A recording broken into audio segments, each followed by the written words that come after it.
hate speech category. They're not minor at all. That's a misstatement. Agree with you on that point. I think so. There's Don't a lot tell me of they're minor. here. That's not right. There's a lot of opportunity. So section. Kyle, yeah, so section 318, pardon me, so section 318 sets out a series of identifiable groups. When we're talking about the clearest of cases, the cases of advocating genocide. And we have a series of groups that are already identified in the code, and all this does is add gender identity and gender expression to the categories that are already identified. And so I think we really have to add some reasonableness to this discussion, actually clearly articulate what the provision does. Well, let me be a little clear about what some of the problems, what you might be asking for if you want to do this. For example, and Sheldon, bottom of page 3 here, let's put this graphic up. Pronoun misuse may become actionable through the human rights tribunals and the courts. And the remedies? Monetary damages, non-financial remedies, for example, ceasing the discriminatory practice or reinstatement of the job, and public interest remedies, for example, changing hiring practices or developing non-discriminatory policies and procedures. Jail time is not one of them. Jordan, you're not going to go to jail if you keep this up. You find that reassuring? What if I don't pay the fine? Then what? Then what? And let's talk about the legalities for a minute. As you know, the University of Toronto sent me 2 warning letters, right? And the second one basically asked me to stop talking about this. Who's got the letter? The first one, it's the administration, fundamentally, the higher-up people in the administration. The last one was the Dean of the Faculty of Arts and Science. But, you know, it's coming from the top end of the university. And the letter said essentially you must call people by the pronouns they want. The letters basically said that, and this is paraphrasing, obviously, that I'm required to abide by the university policies and the Ontario Human Rights Code. And there's a strong implication in the letter by having this discussion that I wasn't doing so. And so they're asking me to stop. And I can tell you also why they're asking me to stop. Apart from that, the codes as written make the university just as liable for my speech as I am. So not only is there a reasonable possibility that what I'm doing is uttering hate speech now under our law, but the university is legally responsible for that. So I think they consulted with their lawyers and decided that maybe the claim that I was making in my video was correct. So I don't regard that as trivial, and I think that the lawyer who's discussing this is downplaying the significance tremendously. Let's comment about this because I don't agree with why Dr. Peterson has been asked to stop abusing students on campus. Stop doing what? Shooting from a distance. Hunkering down. In a place where if they are physically assaulted, if they are... The assault so far came from social justice warriors who are at the free speech rally. Almost 2 million people have watched this so far. This is not actually... Well, you can look at the videos yourself. Don't let them get settled. About your behavior. Yes, I understand that. Yes. And so we're seeing a greater opportunity for social justice happening that many people won't understand. Nick, can I be clear on something? You accused him of abusing students who are not using the pronouns they want to be addressed by. That's how I see it, absolutely. That is tantamount to abuse in your view. Absolutely. Many global documents, many organizations. Is it tantamount to violence? Yes. How about hate speech? Is it tantamount to yes, hate speech? To tell someone that you won't refer to them as in a way that they that recognizes their humanity. Mary, let me get you when I'm listening. Sure. You got something you want to say, or can I put a question to you? Okay. You were right. I know you care about free speech because you're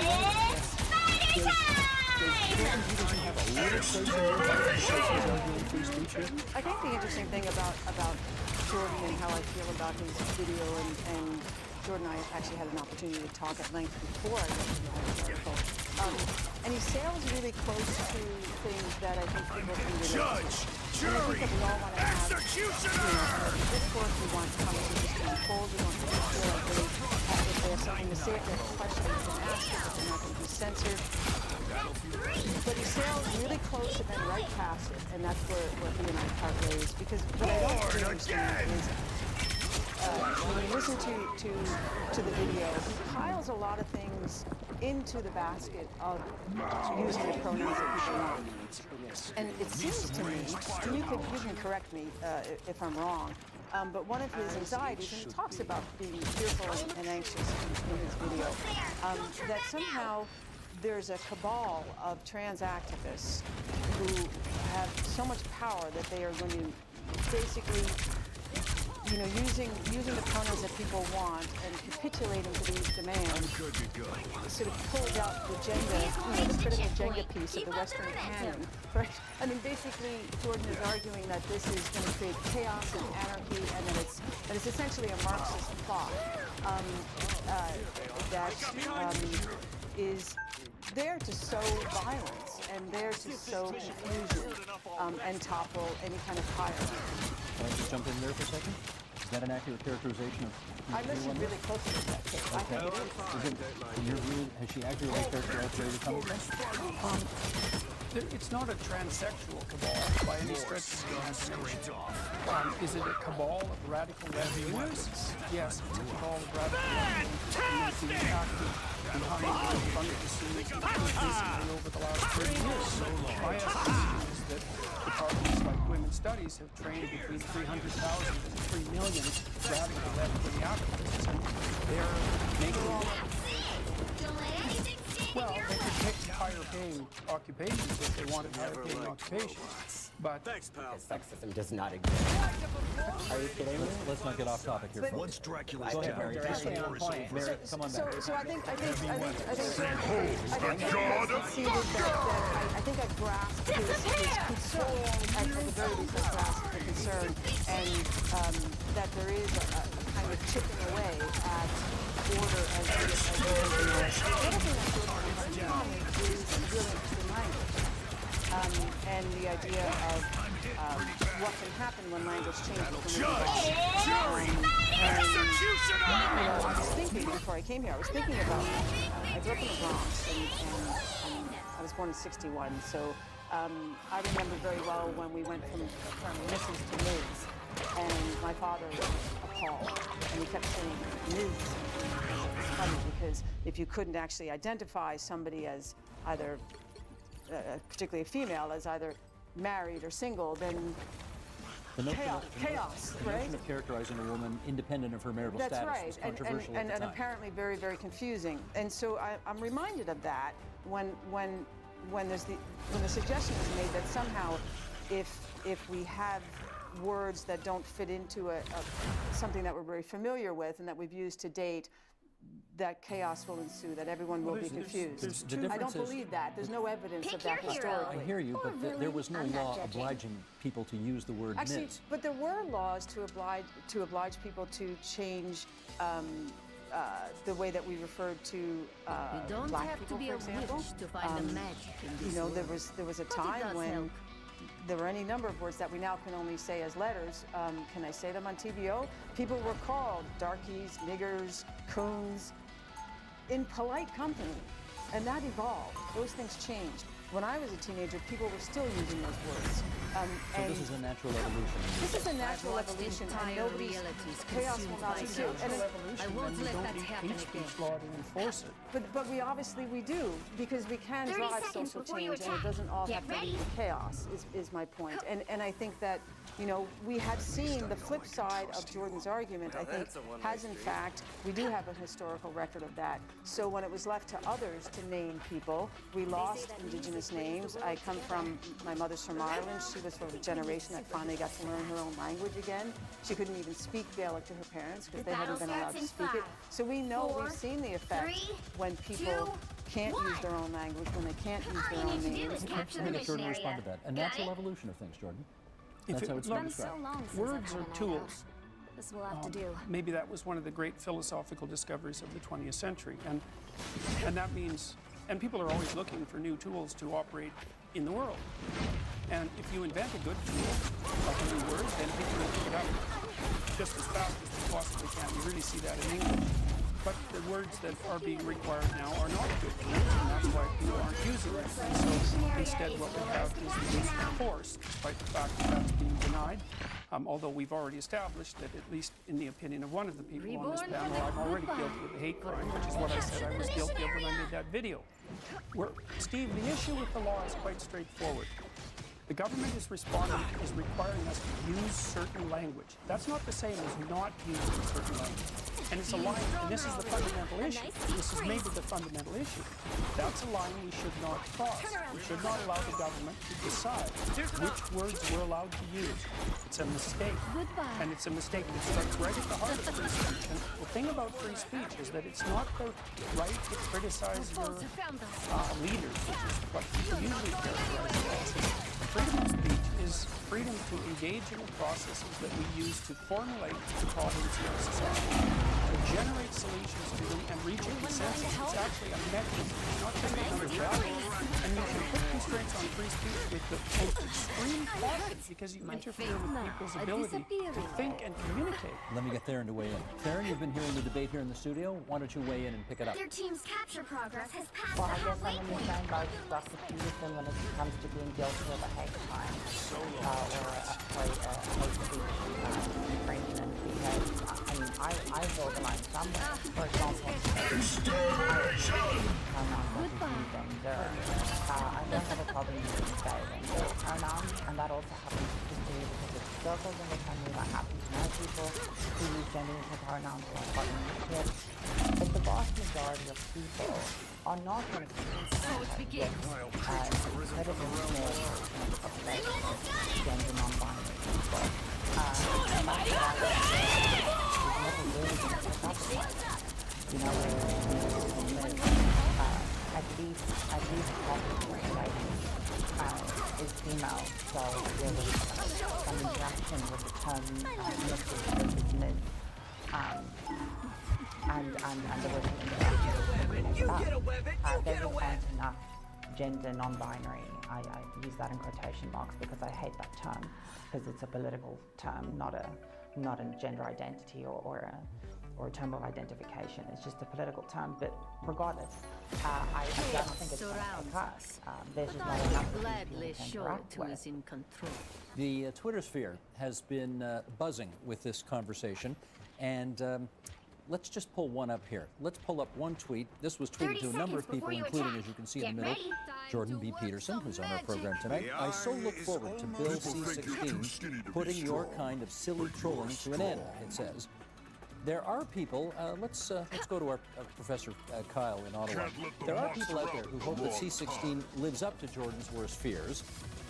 Do you agree that C-16 ought to be able to prevent people from expressing negative opinions about transgender people? 2, 1. So first I want to clarify All you need that to Bill do is capture C-16 the only missionary. applies Got to it? federally regulated entities. So for example, the University of Toronto is under provincial jurisdiction, so is therefore subject to the Ontario Human Rights Code. So I think that's an important point to note. I also want to note there's been a lot of talk about hate crimes, and it seems to be like kind of an American import into our discussion. The only two changes that this Bill C-16 makes are to make minor amendments to Section 318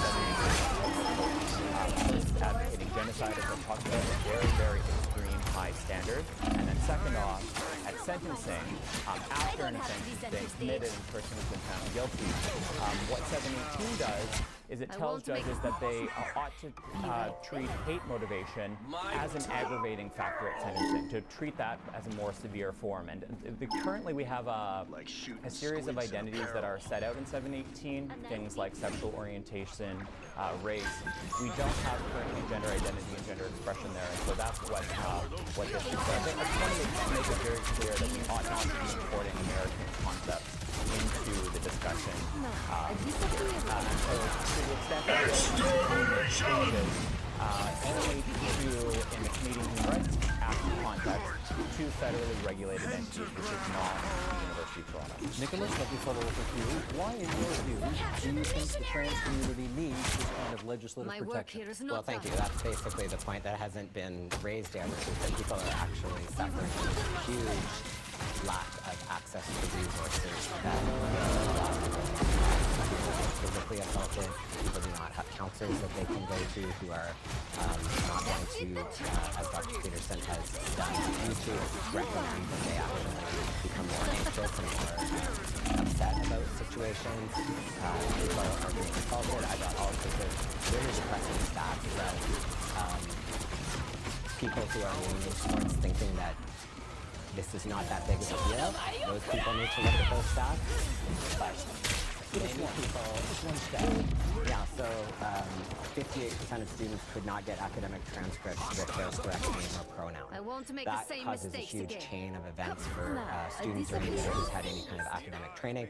As everyone recognizes, we need to be able to have references, we need to be able to have resumes, we need to be able to get jobs.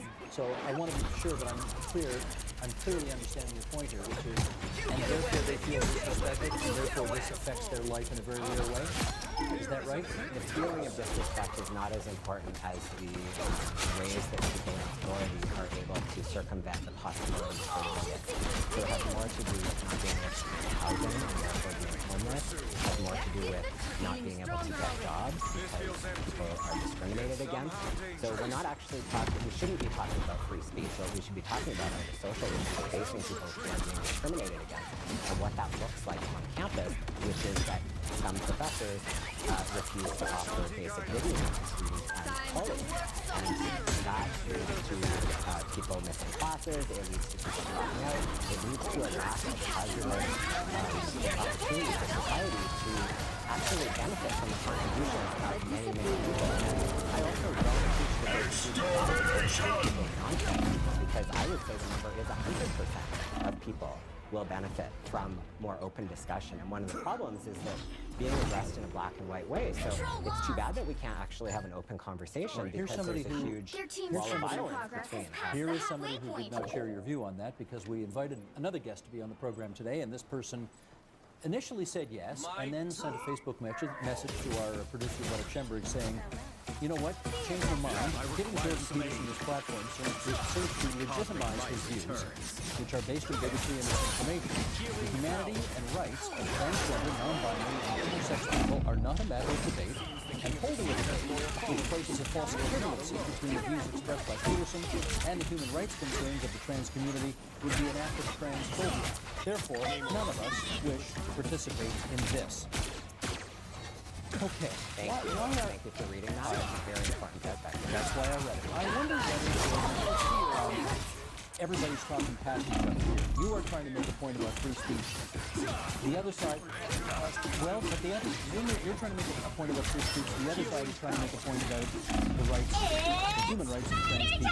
That's not the point that you're trying to make. Do we have two different groups here that are trying to make two different points, and they find themselves in the same bowl of soup, and that's why this has turned into the conflagration it has? Well, it's partly that because issues we're discussing have to center on some actual issues, and they happen to be centering on the issue surrounding transgender language. But I don't think we're talking past each other at all in a fundamental sense. I mean, I think that the real problem here is that there's a concerted attempt being made by many people to subvert all values to the value of equality of outcome. And we need more than one value, first of all, if we're going to survive as a society, because you can't solve every problem with the same approach. But there are more insidious things, in my estimation, going on underneath. I mean, even the missive that you just read said that, well, even providing me with a platform, let's call it, to express my views. You'll need a top-notch team to win this one.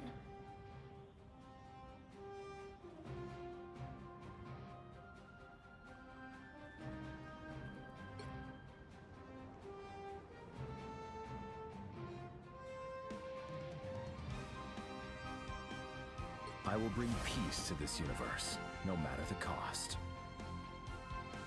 Do you think that there's any validity to the argument that this is more complicated than it seems on the surface, and that you don't have quite the comprehensive understanding that people are claiming that you do?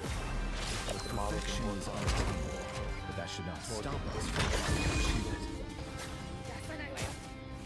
It is difficult to measure 30 these seconds things. before you attack. Get ready. However, when the scientific world I am happy you are here, Susan. runs I will bring their, peace to this. Right is they right, collect the and data wrong then is they wrong. interpret the data independently from each other, and when the scientific world agrees in an overwhelming percentage on What is the scientific world? scientific The battle institutions starts that in 5, have tracked 4, climate 3, data 2, independent from 1. each other. Okay, who governs those institutions? What motivates them? What do you mean what motivates them? Who controls the institutions?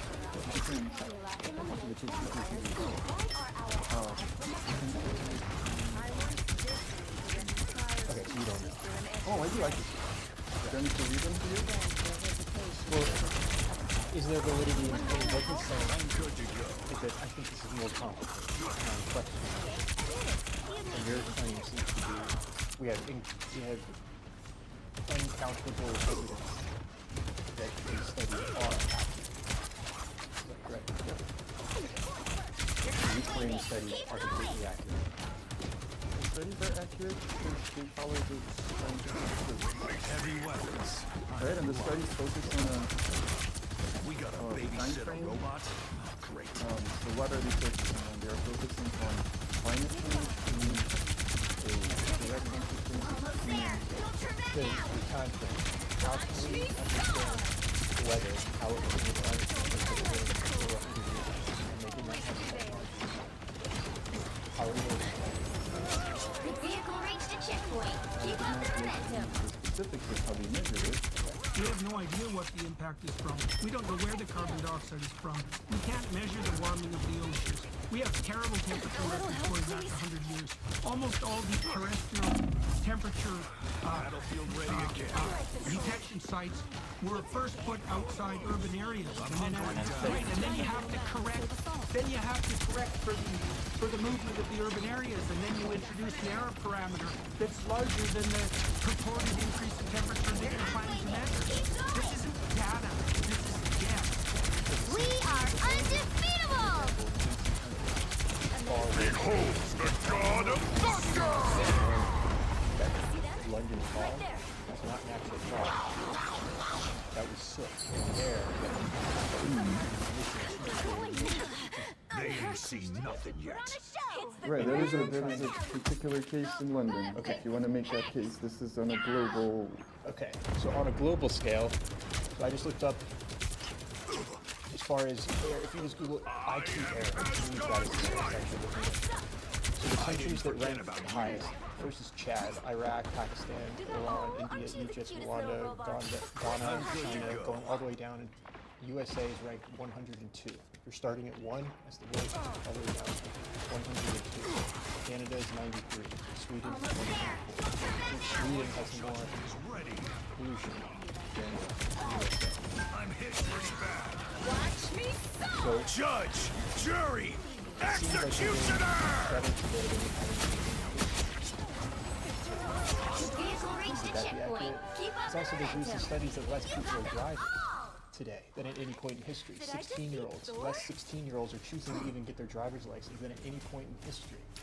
Now, there's multiple reasons for that, but if there's less people driving, we have better Destination technology. than Avengers ever Tower. before. Move out. More Need some conscientiousness ranged around it. firepower. Conscientiousness around this than ever before. It's logical to say that we are doing better than we did in history, yet the alarm is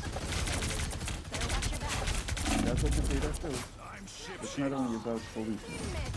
okay. So that's Emission of greenhouse gases, the concentration of CO2 in the atmosphere, these have risen not exponentially, but at very alarming rates. So it seems that he's just trying to point out the alarming aspect of it, and that something is alarming, it can be wielded as a strategy to solve this You know you're always safe with me. alarmism. So close. And using that alarmism combined with government becomes problematic. The sniper is And you see that throughout this time. Okay, so when I'm not done he yet. wasn't, if you were playing the clip again, can you deny the data? Can you deny the data? Yeah. You'd have to show me the specific data that you're talking about. That's We are and the problem is that these conversations tend to take place in a very generalized manner. So let's just say, Yeah, but you can't say the data is good.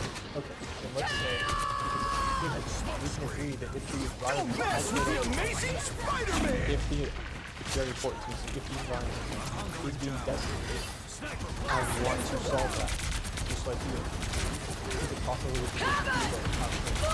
That seems to be more of a disagreement. So let's put that aside and discuss how to actually go about that. My argument would be the solution is not more government or government intervention in this. So what would be the alternative?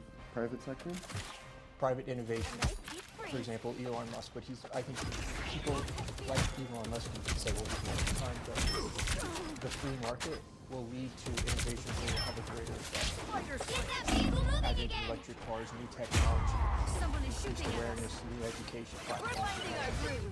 That is only made possible when the government steps away, deregulates these things, rather than imposing government sanctions. Which goes back to another point he's trying to make, that the very act of trying to combat this on a governmental level is going to have impacts on people that we might not consider. Judge! Jury! People that rely on energy in the very pursuit. Alarmism combined with government, the pursuit of that can have massive ramifications unintentionally that people often overlook. And as far as I can see, that he's trying to point that out here. And that's why I do think he comes across much stronger than Destiny in this debate. Once you conjure up a climate apocalypse, and you make the case that